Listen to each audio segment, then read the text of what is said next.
Habari na karibu katika Revealing Revelation. Leo tutaingia katika ufunuo mwingine mkuu unaopatikana ndani ya tofauti za injili za sinoptiki. Kwa hivyo kumbuka, tumeonyesha kuwa mwisho wa siku ni sehemu inayoitwa above, ambayo ni siku 50 ikifuatiwa na miaka 14, miaka 7 ya mihuri na miaka 7 ya tarumbeta.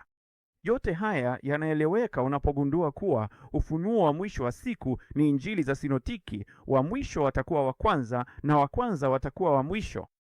Luka, kisha Marko, kisha Mathayo. Ikiwa wewe ni mgeni, ningekushauri utazame baadhi ya video za awali. Kwa hivyo tutaangazia nini leo na tofauti hii ni nini? Ni katika mfano wa mjane aliyekuwa na waume 7. Kwa hivyo kulikuwa na mwanamke alikuwa na waume 7. Mmoja alikuwa na mume akafariki, alikuwa na mume akafariki, alikuwa na mume akafariki, wote 7, wote walifariki, na hatimaye yeye pia akafariki. Na swali linakuwa, yeye ni mke wa nani sasa, akiwa huku mbinguni pamoja nao? Hivi ndivyo unavyopata. Inashangaza sana kwa sababu yote inahusu wakati unapoelewa tofauti zilizopo katika injili. Kwa hivyo unapoona kile watu wanachokiita utata au kile watu wanachokiita tofauti, sivyo? Au wataliita tu mtazamo. Kila mara tumeweza kukuonyesha kwamba tofauti hizi daima hufunua unabii, na nitaonyesha jinsi inavyoendana kikamilifu na hadithi hii pia. Kwa hivyo tuko hapa kwenye toleo la Luka, katika Luka sura ya 20, na wanamuuliza Yesu kuhusu nani atakuwa mume wake kati ya hawa 7 akishafika huko mbinguni pamoja nao. Naye Yesu akajibu akawaambia, wana wa ulimwengu huu huoa na kuozwa, bali wale watakaostahili, sikiliza hili, kuhesabiwa kuwa wanastahili kuupata ulimwengu ule, na hii inamaanisha zaidi inamaanisha tofauti, lakini pia inaunganishwa ufufuo kutoka kwa wafu, hawaoi wala hawaozwi, wala hawawezi kufa tena, kwa maana wao ni sawa na malaika, na ni wana wa Mungu, wakiwa wana wa ufufuo. Wow, hili ni jambo zito sana unapoelewa kile kinachosemwa ndani ya tofauti hizo. Unaona, kuna kundi ambalo linahesabiwa kuwa linastahili, na kuna kundi lingine miongoni mwao ambalo ni sehemu ya ufufuo wa wafu, na hao wanaitwa wana wa Mungu. Sasa angalia yule. Sasa twende kwenye toleo la Marko, na kisha nitakuonyesha tofauti hizi ni zipi. Kwa hivyo katika toleo la Marko katika sura ya 12, na kumbuka nikisahau kutaja sura niliomo, angalia tu upande wa kulia. Kwa hivyo katika Marko sura ya 12 katika toleo lake, katika kuanzia mstari wa 24, Yesu akajibu akawaambia, je, hamkosei kwa sababu hiyo? Unaona hilo? Kwa hivyo katika Marko mara moja anasema, hamuelewi nyinyi, tayari hamuelewi, tayari mko katika makosa. Si hiyo ni ajabu? Hauoni chochote kuhusu makosa katika injili ya Luka? Ni katika Marko na Mathayo pekee. Hilo linasema mengi, na utaona kwa sababu hamjui maandiko. Kwa hivyo wanakosea kwa sababu hawajui maandiko.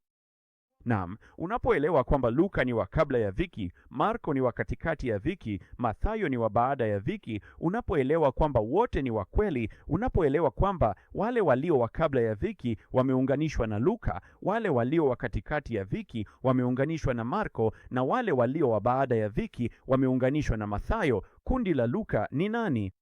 Kundi la Luka ni wale walio ndani ya Kristo, waliojazwa na Roho. Kundi la Marko ni kama kwa namna fulani, unajua, wao wanaamini lakini hawakuwa tayari, hawakuwa na Biblia. Unajua kwa nini? Kwa sababu hawatumii muda kusoma maandiko yao ili kumjua Bwana.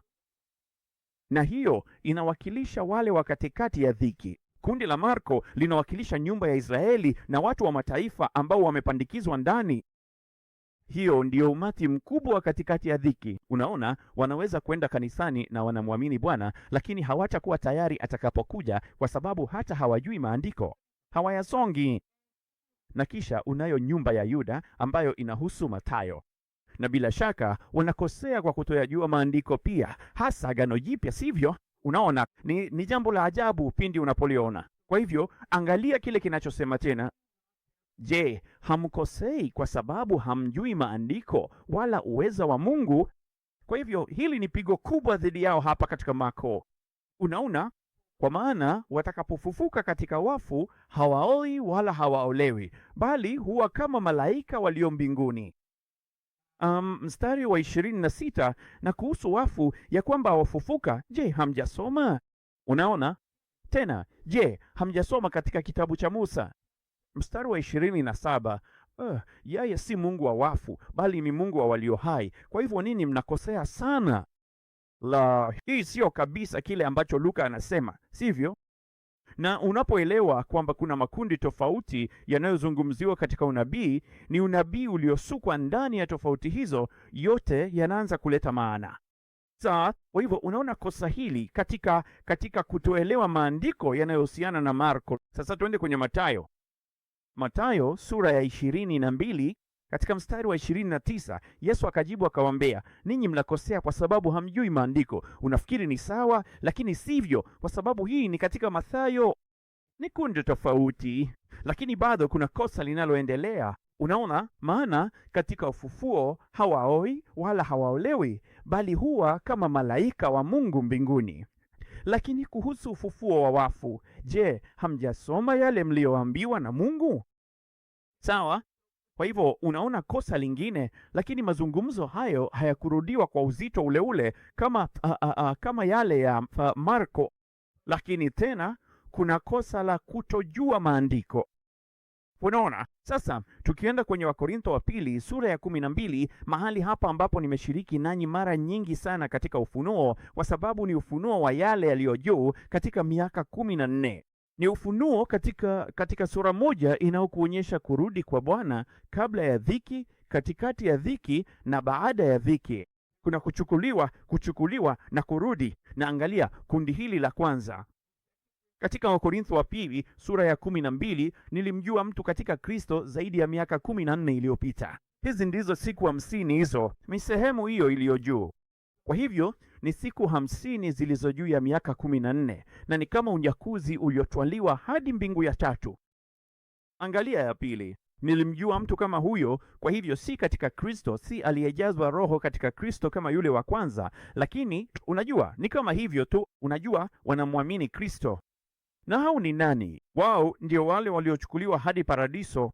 Hili ndilo kundi kubwa la katikati ya dhiki kuu. Na kisha unaona mara ya tatu anakuja kwao. Hawaletei mzigo, sasa anakuja kwao. Sawa? Kwa hivyo unaona dhiki za kabla, katikati na baada zimefafanuliwa hapa. Angalia hili, yule wa kwanza yuko ndani ya Kristo. Naam, wacha nikuonyeshe kitu. Tukienda kwenye hotuba ya Luka katika sura ya 21, ambapo unaona dhiki ya kabla ambayo iko katika mstari wa 36. Ndiyo maana iko katika Luka 21, kwa sababu ya Luka ndiyo dhiki ya kabla. Sikiliza inachosema: kesheni basi na kuomba, ili mpate kuhesabiwa kuwa mnastahili kuyaepuka mambo haya yote yatakayotokea na kusimama mbele ya Mwana wa Adamu. Naam, hebu tuangalie msemo huu, kuhesabiwa kuwa mnastahili. Angalia hiyo. Inatumika mara 2 tu katika Agano Jipya, na iko katika mstari wa kabla ya dhiki wa Luka 21:66, na hapo ndipo ilipo katika mstari wetu wa Luka sura ya 20 mstari wa 35. Kwa hivyo ni nani wale wa Luka 21? Wale wa Luka 20 waliohesabiwa kuwa wanastahili, wao ni wale wa kabla ya dhiki. Wao ni wale wa kabla ya dhiki ambao wataweza kuupata ulimwengu huo. Na vipi kuhusu ufufuo kutoka kwa wafu? Ni kundi gani lile la ufufuo kutoka kwa wafu? Sasa angalia hili. Tumewaonyesha katika mafundisho kwamba wale wa kabla ya dhiki wanachukuliwa, lakini kuna mabaki miongoni mwao ambao wamechaguliwa kubaki na kumtumikia Bwana. Na tumeona hili, tumelishiriki nanyi hapa katika Luka sura ya 12. Inaanza katika mstari na 35. Viuno vyenu na viwe vimefungwa na taa zenu ziwe zinawaka, nanyi iweni kama watu wanaomngojea bwana wao atakaporudi kutoka harusini, ili atakapokuja na kubisha wamfungulie mara. Heri watumwa wale ambao bwana wao atakapokuja atawakuta wanakesha. Amin, nawaambia ya kwamba atajifunga viuno, naye atawakalisha kula chakula, atakuja na kuwahudumia. Unaona? Na kisha nasema nini? Naye akija zamu ya pili au akija zamu ya tatu. Kwa hivyo hili ndilo kundi la zamu ya kwanza. Hii ndiyo zamu ya kwanza. Na aliwaambia nini? Kwamba yuko karibu kwenda kuchukua wale wa kabla ya dhiki na kwenda harusini, na kwamba wanapaswa kuwa tayari atakaporudi. Hili ndilo kundi lenyewe. Sababu ya wao kuhesabiwa katika mazungumzo ya Luka sura ya 20 pamoja na wale waliohesabiwa kuwa wanastahili ni kwa sababu wote wameunganishwa na wale walio ndani ya Kristo na waliojazwa Roho. Kuna wale watakaochukuliwa kabla ya dhiki, na miongoni mwao kuna wale watakaobaki kumtumikia, ambao watahatarisha maisha yao na kujitolea dhabihu kwa ajili yake, na watakuwa sehemu ya ufufuo wa wafu au ufufuo wa wenye haki. Ukienda kwenye Luka sura ya 14 utawaona wote wawili wakitajwa tena. Unaona, katika Luka sura ya 14 kuna ule mfano wa harusi, sawa? Wale walioalikwa uketi katika nafasi ya chini kabisa. Kuna ule mfano wa harusi unaotokea katika Luka sura ya 14. Acha nikuonyeshe hili katika Luka sura ya 14 kwenye Eastward, ili uweze kuona hasa kwamba kuna utengano, kwa sababu kuna mambo mawili yanayotokea. Kuna karamu ya harusi ambayo tumeshazungumzia hili. Kuna harusi mbili za mwisho wa nyakati. Kuna ile ya kabla ya dhiki kuu na ile ya baada ya dhiki kuu. Ndio maana kuna moja katika Injili ya Luka na nyingine inatajwa katika ya Mathayo, lakini si katika ya Marko. Lakini katika Luka, angalia kinachofuata. Kwa hivyo una harusi ya kabla ya dhiki kuu ikifuatiwa na karamu kuu.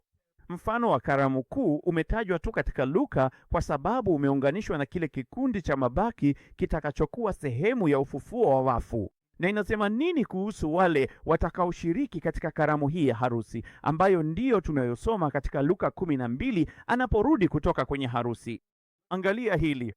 Thawabu yao itakuwa wakati wa ufufuo wa wenye haki. Unaona hilo? Una sehemu mbili katika Luka zinazotajwa. Ni kundi moja katika sehemu mbili zinazotajwa. Inashangaza sana jinsi hiyo inavyofanya kazi, si ndio? Naam, wacha nikuonyeshe kitu kingine, kwa sababu kumbuka kile kingine kilichosemwa katika Luka.